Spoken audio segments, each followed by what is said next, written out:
Hello, I'm Dori Nando. You can catch up with all the fun on the Cosmopolitan Mix and on all our shows via podcast. Just go to My Joy Online podcast and search for your favorite show and relive those moments all over again.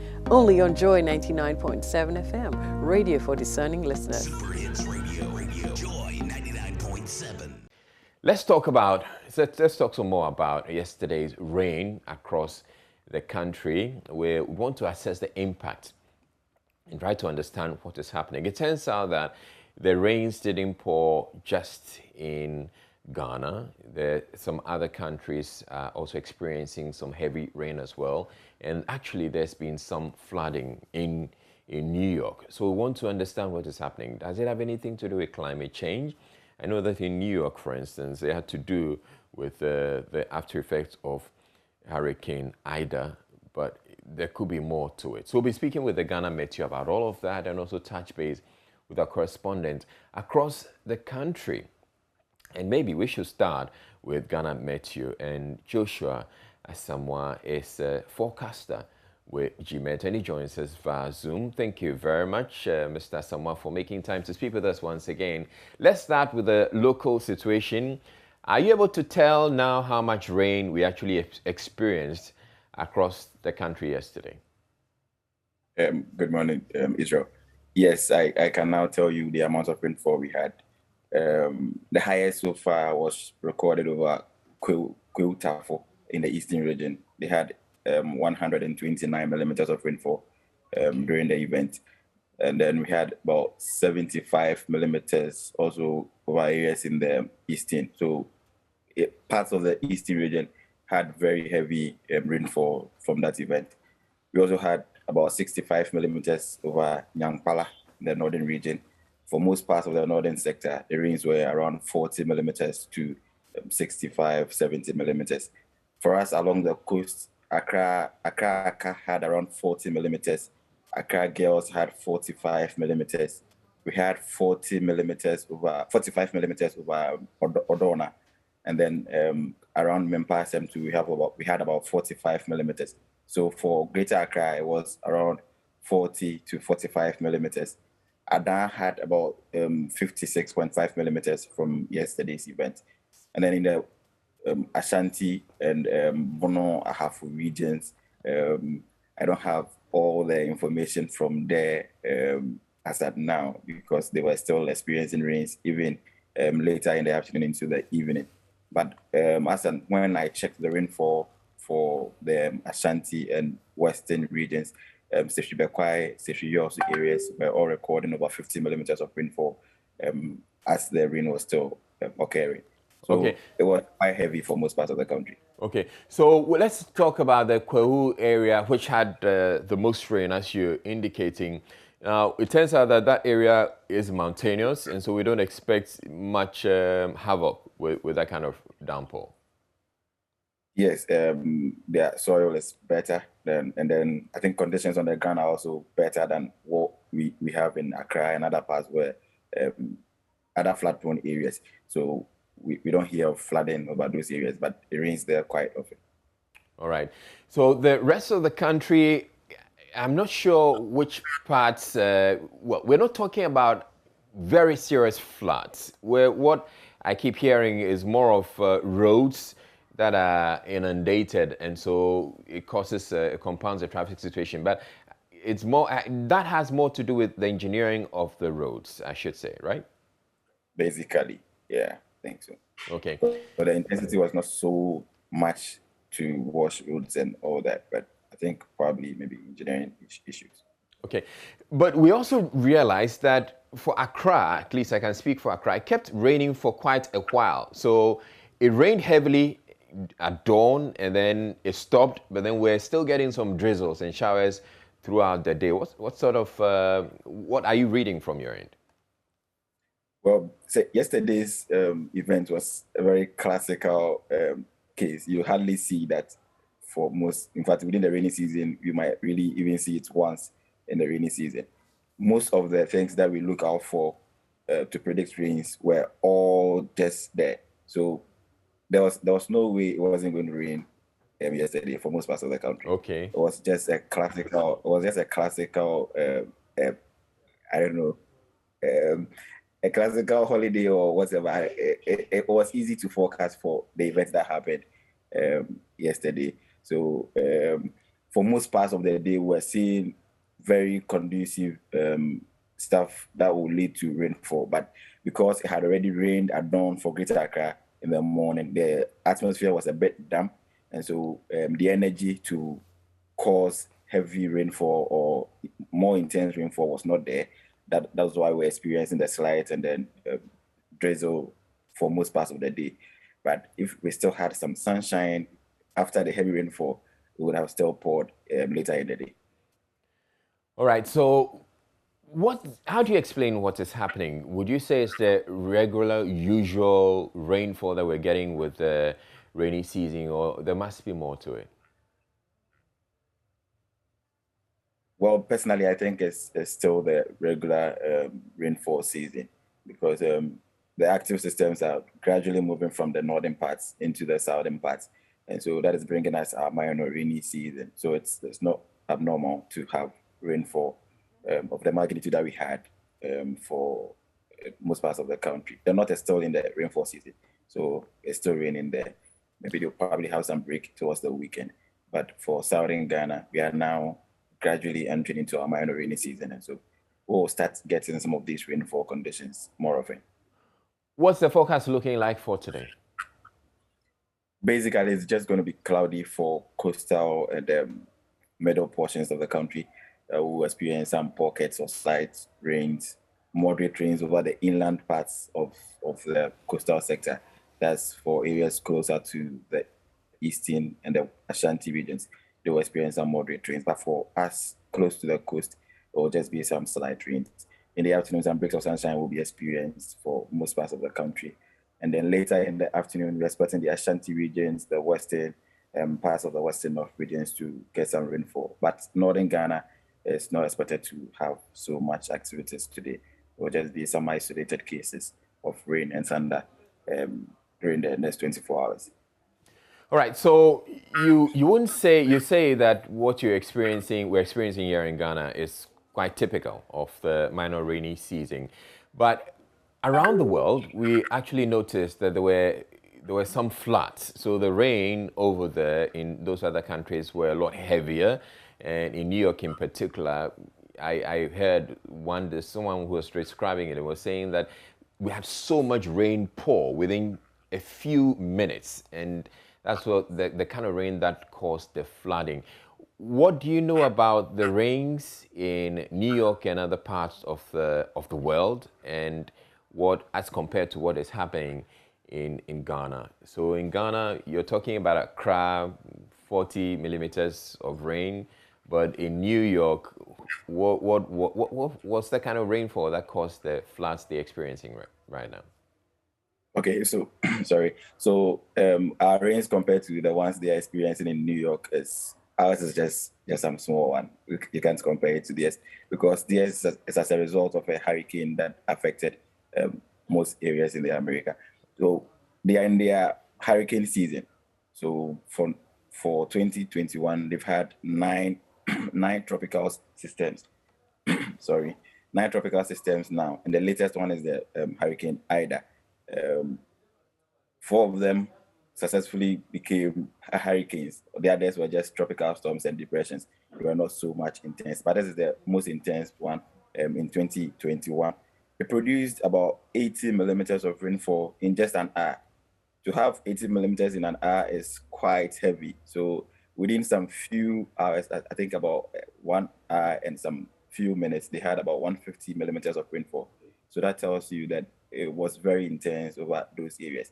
But like I said, they are in their hurricane season, and so they will be seeing some of these hurricane activities quite often around this time.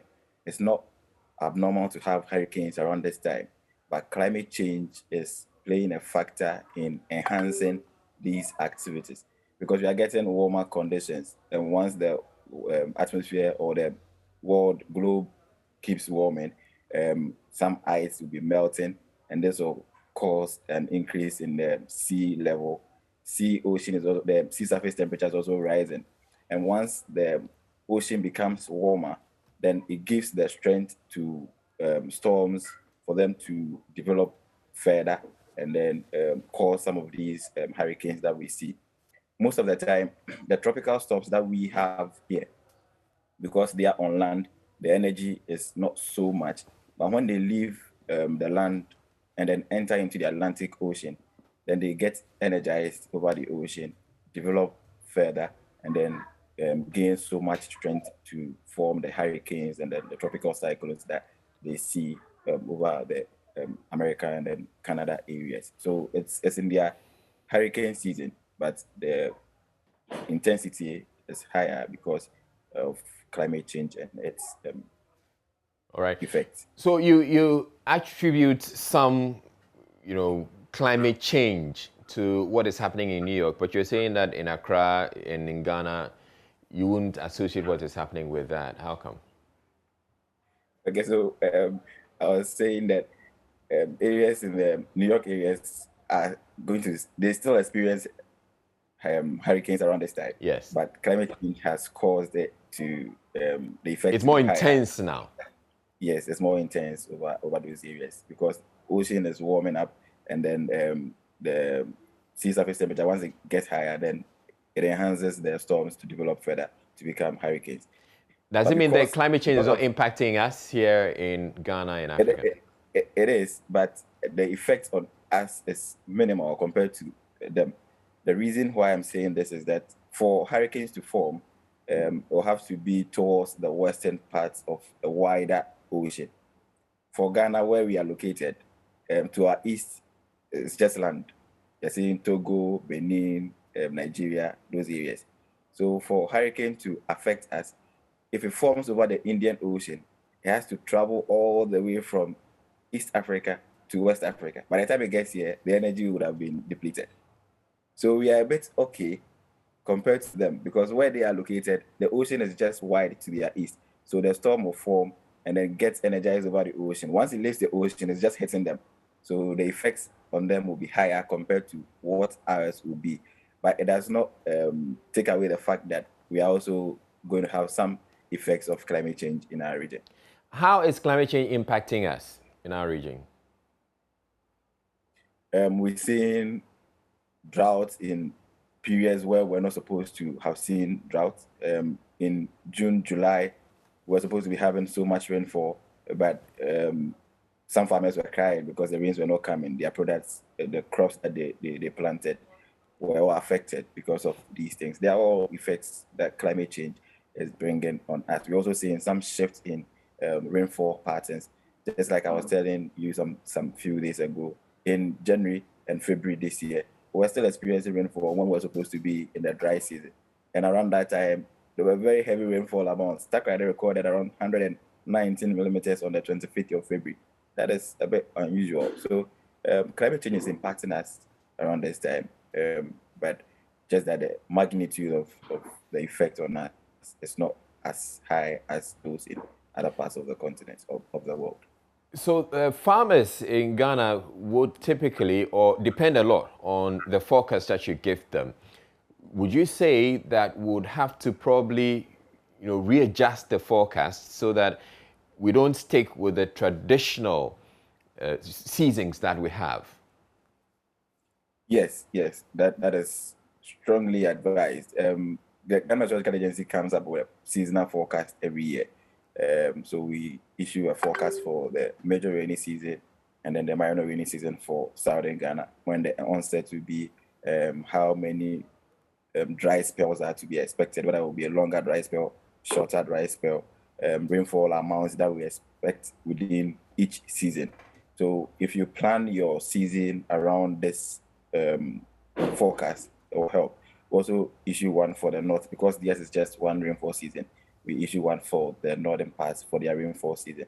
So you have a fair idea of what to expect during the rainfall season and whether or not you have to, and the type of crop that you have to go in for each season. Because if you're going to have a shorter rainfall season, then you don't want to plant crops that will take longer time to mature or bear fruit and stuff like that. So you plan your season well based on the information that you get. So you should not just stick to April, May, June, September, October, November. Just get the updates from the office as and when they are released, and then plan your season around those.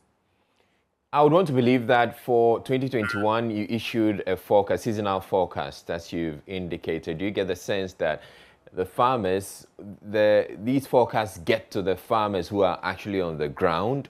I can imagine that those who have huge farms and are doing commercial, engaging in commercial farming, will take your forecast seriously and plan accordingly. And in fact, when it comes to them, they would also probably have irrigation systems as well. But do the farmers who are your regular farmers who are down there, are they taking these forecasts seriously? Well, it's hard to tell. Yeah. We're trying to engage them. But how do you disseminate your forecasts so that you know that it's getting to them, or you just put it out? There was a media briefing around February to communicate the information in the seasonal forecast to the general public. It was also held on Zoom, so anyone who wanted to join could join. We shared the links on our platforms, WhatsApp platforms, and then on our Twitter page as well. So those who had access to the links joined, and then had the forecast for the season. But some media personnel were also around to carry the information on. So I'm sure it got to some people, but still we have a whole long way to go to reach everybody. So I'm not sure everybody had the information, but at least with the best to get to. So the seasonal forecast that you share, does it take into consideration the impact of climate change and the shifts, or you put out the forecast and the climate change impact tends to, throw it out of the window? So the forecast considers climate change and all that. We look out for some skills before we come up with a forecast. So all those things, climate change, conditions for rain to fall, and all those things will be considered before the forecast will be issued. So when the forecast is issued, we've already considered all of these things, but there's still a possibility that within the season we'll have some changes, because the atmosphere is very dynamic. Yeah. And within a day we can have so many changes. And so given a forecast for the whole season, the probability will be lower than giving a forecast for the next 24 hours. All right. Yeah, so there's constant updates on the seasonal forecast to reflect the current conditions in the atmosphere. For the kind of work that GMet JOY is doing, we need to, pay a lot more serious attention to the forecast that you give us, especially when it comes to disseminating it to the farmers. And so, yes, we're pledging to take it a lot more seriously when you have the seasonal forecast for 2022, so that we can disseminate it and make sure that it gets to the people who need them the most. These are the regular farmers who don't have access to irrigation and irrigation facilities. But I want you to hold on for us. We're going to go across the country and try and get to understand what is happening in the regions. But I'll come back to you, Mr. Asamoah, later on for you to give us the forecast going into the weekend. I'll start with ELIASU TANKO, who is in the Northeast region. ELIASU, thank you for making time to join us. What's been the weather situation like in your neck of the woods?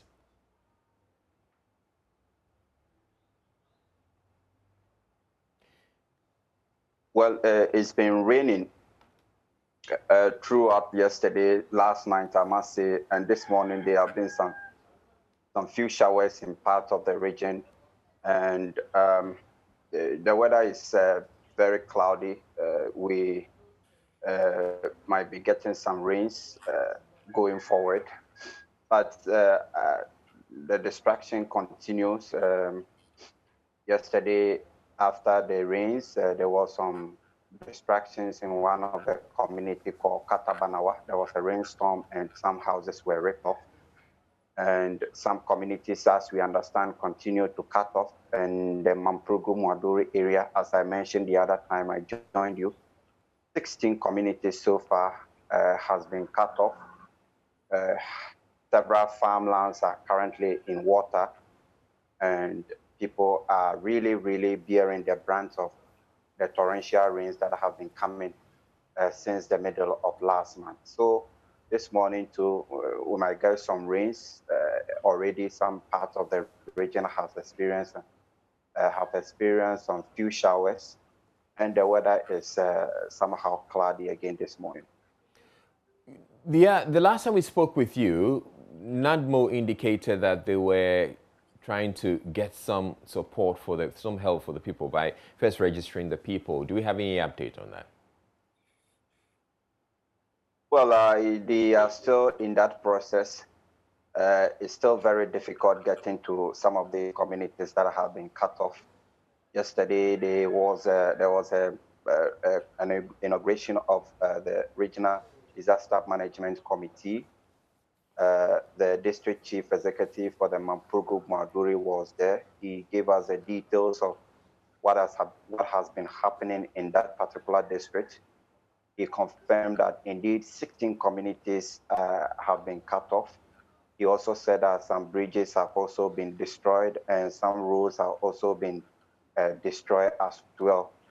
As I speak to you now, what NADMO is focusing right now is to try and get some of these people affected to move to higher grounds. And they are also sensitizing their education campaigns in these areas. But in terms of relief items, they mentioned that they are well ready to respond. But the problem really is that they are not able to assess these communities to know exactly what is going on and what sort of relief they will be sending to these people. So that is the problem currently. But they say that they are well prepared, they are ready to respond to any serious disaster that may occur in the course of the week or the days. All right, we seem to be having some challenges with ELIASU TANKO, but thank you very much. You've given us enough for the morning. Let's move to MARTINA BUGRI, who's in the northern region. MARTINA, what's the situation in your region? I must say that this morning the sun is yet to come out. It was refreshing hearing the weatherman say that we might not have rains within the weekend. But the place doesn't look too good. It looks a bit hazy. The sun is yet to come out. 2 nights ago, we had some heavy downpour, and it ran through yesterday in the morning till about 8, 9 o'clock in the morning. It stopped and then came back again. We had some showers. Intermittently, it went on till the end of the day. And so it's refreshing to hear that we might not get some rains this morning. Do we have people who have been impacted by the floods and are displaced as a result? Normally, because people have families, when these things happen, they relocate to their families and then come in once in a while to inspect what they have behind, making sure that they are not stolen. And when the floods recede and the place is dry, they are able to come back and then settle. And so you would have people who are displaced, but they are with families and currently seeking shelter elsewhere. So in the case of the northern region, you have a peculiar issue because it turns out that apart from the rains, you should be bracing for the impact of spillage from the BUGRI Dam. How's the region preparing for that? We are told that they are doing sensitization in communities. Yesterday, the Director General of NADMO was in the region and he went to meet some chiefs who he says they are supporting their efforts to sensitize the people to relocate to higher ground. And so that is what is being done right now. But they are also speaking to people who live along waterways in the metropolis to try and do some dredging in their areas, and those who are mostly very affected to relocate to homes that they think will be safer whilst they wait for the heavy part of the rainy season to go, and then they can relocate back. So basically, these are some of the things that they are doing currently in the region. We are told that NADMO is taking data of those who were displaced on Monday. And so that's going on now. They are hoping that by the end of the day, they will have some data for us. Then we know how many people were affected, what they are going to do moving on, because they always tell us that when disaster happens, what they are looking for is how to get the people safe, and then relief can come in. So we are waiting to see what they have for these people going in the coming weeks. Thank you very much, Martina BUGRI. I'd want us to go back to ELIASU TANKO, who is in the Northeast region. ELIASU, you're also likely to be impacted by the spillage of the BUGRI Dam. Right, we've lost ELIASU TANKO right now, but let's stay on and try and speak to some more of our correspondents across the country as to the impact of the rain, yesterday's rain. It's been raining for a number of days. Let's go to Joshua, and I want Joshua for you to give us some specifics as far as the forecast is concerned for the northern region or the upper regions. All right, so it's still cloudy over the upper regions because of the rainstorm that tracked there. It left some cloudiness behind. So that's the clouds that they are seeing now. It will not produce much rainfall. It will just be some slight intensity. Nothing to worry about so much. But as the day progresses, we'll see some breaks of sunshine, like I said earlier. Into the weekend, we're expecting that Saturday will be similar. Clouds in the morning with some slight rains over a few areas. And then we'll have breaks of sunshine coming in the afternoon. In the evening, we'll go back into the cloudiness, but we're not expecting so much rainfall on Saturday. Later Sunday, going into Monday, that is when we expect another rainfall to fall over areas in the northern and upper west regions, but the intensity will not be as they had for the past 2 days. All right, so we're still trying to get to the rest of our correspondents across the regions to get to understand what the situation is like. We have Isaac NONGYA, who is from the Savannah region. Hello, Isaac. What can you tell us about your region? Yes, the rain here has been a bit stable in the sense that most of the areas that we experienced last week have not experienced it again, apart from Maunore, which is connected to the White Volta. Yesterday, there was torrential rain here, and somewhere settlement going to Congo. That place, the situation is the same. I will speak now, the Damago Township and then the Kashmir areas within the community. There has not been any rain for the past 2 days. So I would say currently things have been better, unless Maunore side going to the North Gonja, which is also experiencing the spillage of the BUGRI Dam. And your area, the region is likely to be impacted by the spillage of the BUGRI Dam. What's being done about that? What sort of sensitization is taking place? Sure. The region is likely to be experienced by the impact comparing what happened last year. So far, the number of officials moved towards the Maunore to speak to commuters to be very careful and possibly to stay away from the river bank, and also residents who are close to the White Volta around Yape, along the North Gonja, Daboya. These are people who suffered a lot of the impact last year, but 1 million of them are fisher folks and pizza farmers. They are not ready. Their buildings are still close to the White Volta and Yape. Not a single human being has moved out. If you go to Daboya, which is North Gonja, the capital, they are saying that these are places that were given to them, or houses that were built by their great-grandparents, some of their fathers. And relocating is not easy to go and buy a land or to go and take somebody's farmland and say you are farming, and tomorrow next, he or she comes or the children come to say, look, move, this is not your place. What they need now, especially in North Gonja, Salaga, they want permanent relocation. And this is something that the assembly said they cannot do. I spoke with the DC of the area, Adam ELIASU. He said that, look, we can only give you temporary location, like we have done for the nomads who are mostly herdsmen. But if you are talking about permanent relocation, that has to be the responsibility of central government, which is not something they can do right now. So NADMO itself, based on what they did last year, because of the mindset by the people that, look, if not permanent relocation will not move, NADMO has not embarked on any serious sensitization again, because the sensitization they will give to them is for them to relocate to higher grounds. And this is the case the people have made up their mind that, look, we are not moving if not permanent relocation. So the danger now, as of yesterday, more waters have come into the township. Farmlands are beginning to be submerged. And the houses, while the farmlands are submerged, the next is that the water is moving into the homes of these people.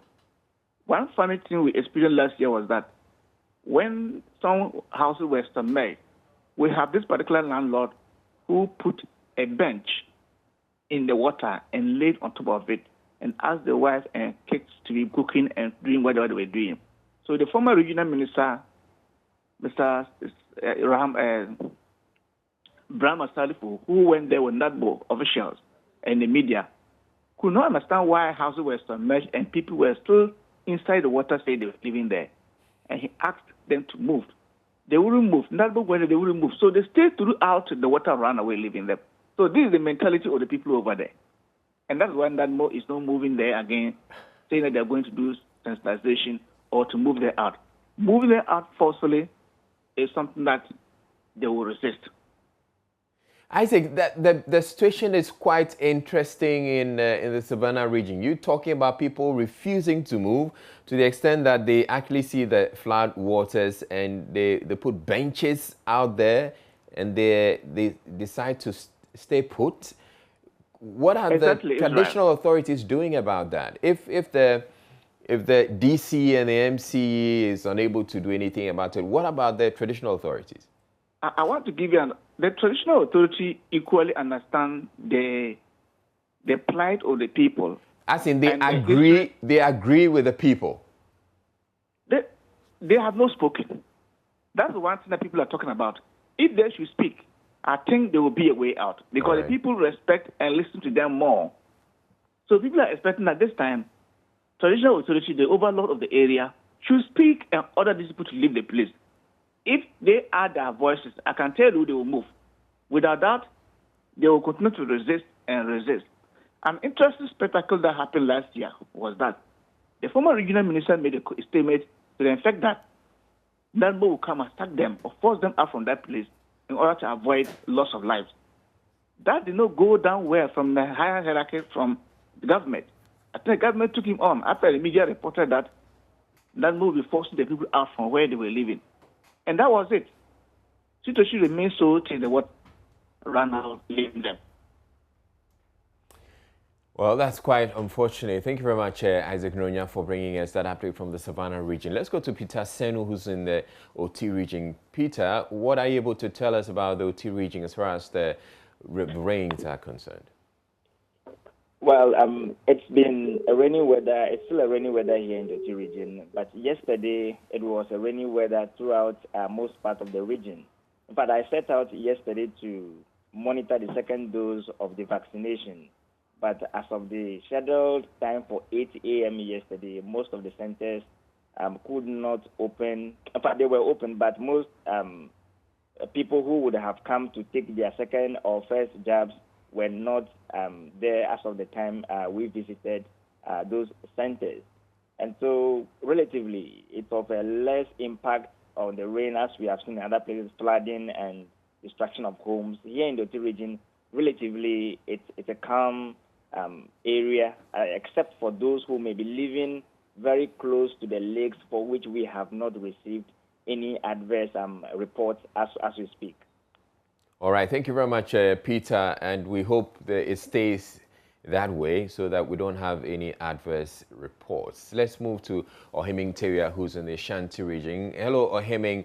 So you have been monitoring the situation the whole of today. You've been bringing us updates. Yesterday in the morning when we spoke, it was raining, and we were talking about the fact that it's likely to impact on the traffic situation because roads were submerged. It turns out that it wasn't just the traffic situation that was impacted. We also had the COVID-19 vaccine rollout. also being affected. What's the situation like this morning? Yes, thank you, Israel. Indeed, the situation did affect many lives in the Ashanti region, especially the traveling public, the motorists and commuters who were forced to park their vehicles for several hours in areas where they experienced floods.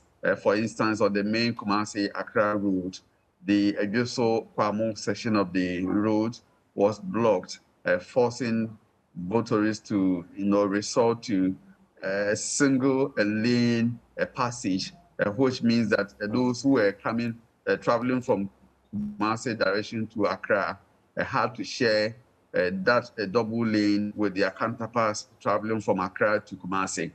And in the Kumasi South district, for instance, Kumasi South Junction, that particular spot we are told is noted for flooding. Anytime it rains, the area gets flooded. But yesterday was unprecedented. And even some mechanic shops, a chain of mechanic shops along the roadside were all affected. They were, inundated with flood waters, and mechanics who reported for work had to wait for several hours for the rainwaters to subside before they managed to return to their shops. Vehicles that were brought in by their customers were all filled, by water. So it took them several hours cleaning these vehicles before they could return to work.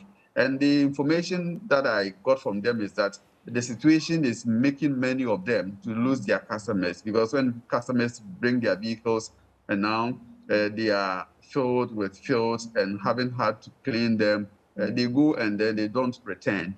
In the particular instance at the Buakwa housing area, I later got information that even the vehicle was swept away by the rain waters. And then on the Kumasi Barakesi Road, a particular spot, specifically at a spot that is called Tigo Junction, that area also got flooded from when the Owabe Dam, overflowed its banks, and people living along these areas all having been affected. And those of the traveling public were also affected because the vehicles couldn't pass through the heavy currents of the rainwater. They had to park their vehicles for several hours before they could continue the journey. So it actually impacted on human life to the extent that the Regional Health Directorate announced that because of the late start of the vaccination exercise, then they had to postpone, give more days to the exercise so that it allows residents in the Kumasi and Ashanti region who probably were affected by the rain will also have the opportunity to be vaccinated. All right, and I can imagine that when it rains like that, apart from the traffic that's compounded, if the roads get submerged, subsequently what we tend to have it happening is the roads get destroyed. We're getting a lot more potholes, and that will also then impact on the traffic situation. So have you been around town this morning, and what's it looking like? Yes, a particular situation in mind is the South Junction area, where after the rains, some parts of the asphalt overlay taken away and washed away by the floods. So what it means is that it has created some sort of gully on the road. So motorists are compelled to either slow down, or when you get to that spot, then you consider how to avoid, either running into the pothole or probably drive around it. So that has been the situation, and it makes traveling and driving on this particular stretch very, uncomfortable. Even if you compare the depth, if you look at the depth of this pothole, as the vehicles enter and then leave, then you can have this feeling how deep the pothole is. So motorists have been complaining that in as much as possible, authorities should come to their aid and fix these situations. If not, and it allowed to continue and fester, then it means it will create unnecessary vehicular traffic on this stretch. And this morning, I can assure you that if you are using the Kumasi-Accra route, especially from the Tech police station area to Anroga Junction, where yesterday Anroga Junction, for instance, experienced a bit of the floods. It wasn't all that heavy. Now we are seeing very heavy vehicular traffic on this stretch. So the indication is that because of the impact of the floods, it has created some sort of potholes on the road, eating away some of the asphalt overlays, and that is how it has contributed to the very heavy vehicular traffic on the road. So motorists are feeling uncomfortable. It's unusual. Some say it's unprecedented, but that is what the region has been left with. All right. Thank you very much, OHEMENG TAWIAH, for bringing us that comprehensive update on the situation in the Ashanti region. But we also know that the COVID vaccination, as you indicated, has been extended by some, a few more days. Let us know exactly how long it will continue and if it has resumed this morning. Sure. The Deputy Regional Health Director in charge of public health, Dr. Roxanne, did indicate that if you look at what happened yesterday, it was an act of God, and you are likely not to have control over act of God. So the indication is that they are extending the exercise beyond this weekend. So areas that still have the numbers, people in queue wanting to be vaccinated will still have the opportunity to be vaccinated even beyond next week. But as to exactly when the exercise will end, he says it will depend on the number of vaccines that are available. Don't forget that Ashanti region, we are doing 70,300 out of the 110,000 people who need the vaccine. So even if they say after weekend, say Monday, Tuesday, they still have the vaccines, they continue to serve the general public until the vaccines are exhausted. All right, thank you very much, OHEMENG. Let's go to ELIASU TANKO, who we were trying to reestablish contact with earlier to get to understand how the region or the authorities in the region are preparing for the spillage of the BUGRI Dam in Burkina Faso. Hello, ELIASU. Yes, it's right. All right, so how are the authorities or how is the region preparing for spillage of the BUGRI Dam? Well, like I was saying, yesterday there was an inauguration of a regional disaster management committee. The deputy director of NADMO, Abu Ramadan himself, did the inauguration yesterday. And I was saying that the Operation Thunderbolt team is currently in Wale Wale. They have pitched camp and they are monitoring the situation in all the 5 regions. And they are here with the heavy equipment. They are saying they are ready to do any rescue mission. Yesterday, the overlord of the Mamprugu traditional area was also extensively briefed about the situation in the region. As you know, 9 persons have lost their 11 people have died so far. And the NADMO, as I said, they are currently in the communities helping people to evacuate.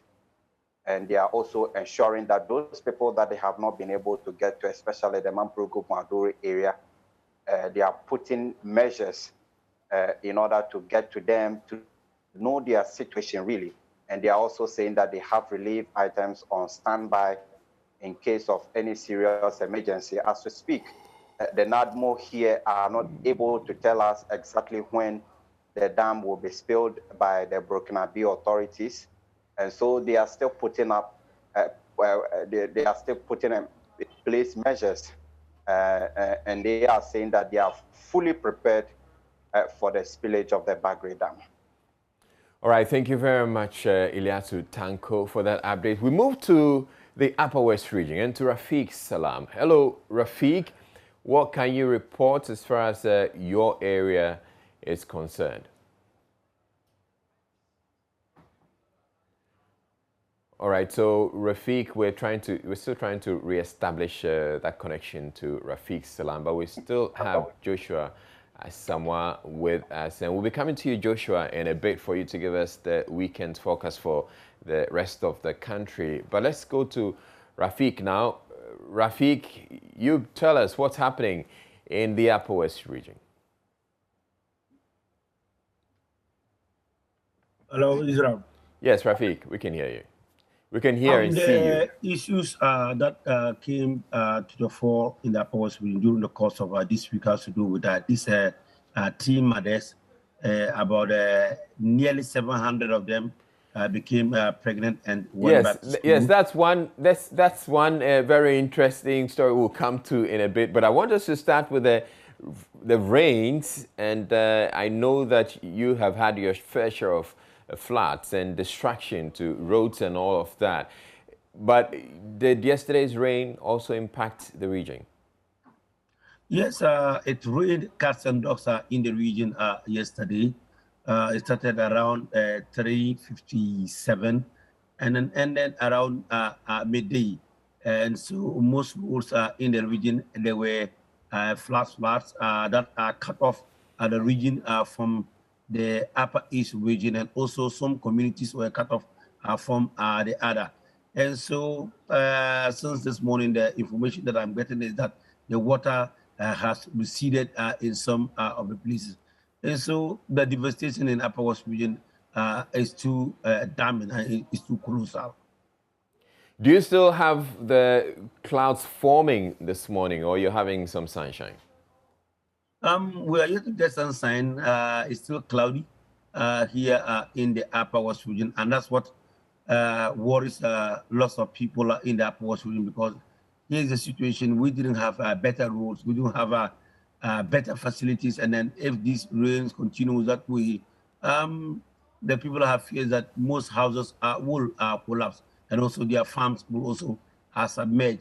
And let me also tell you that contractors are also busily working on the major roads. Now, the Yiziri and then also the BUGRI has been opened to traffic. And then also Mawums is also on the other side around the Balerbe area between Doum and the FEMA. They are also on course to opening that area to traffic. And so they are doing well in those areas. But the major worry of the people now is that now the government is attempting to fix the roads, the major roads. They want government to concentrate on the feeder roads, because there are some communities in the Upper West region now who are still cut off and they can't come to their district capitals. And so they want government to have its eye on those feeder roads too as well. Now I'm trying to imagine how the more rains, it's going to impact on the roads that are being fixed, because there was initial rain and it caused destruction to some roads. Some communities were cut off. Some of these roads that you're saying have been fixed or are being fixed. If you're getting more rain, I can imagine that it's going to make the situation even worse. Yes, that's the worry of the residents here, Israel. And, you know, once it's raining, our rivers, lakes are swollen at the moment. And even BUGRI Dam is yet to be spilled. We are yet to get the impact right here in the Upper West. So the people are really worried about what will happen in the next few days. But, you know, the only good thing is that some yesterday's rain came with floods. The floods were not violent, and that's why we didn't have this destruction. Unless I wonder we had on August 12th, which was violent, and then also was with a lot of power, speed, and then also who submit lots of farm acres. And so that's really the worry of the people in our post here. Here's the case. I remember one person saying that God really, what happened in Europe, God really wanted to take their feet. But that in the case of the Upper West region, God really wants to punish the people because they don't have the engineering ability to work on their roads like it happened in other parts of Europe.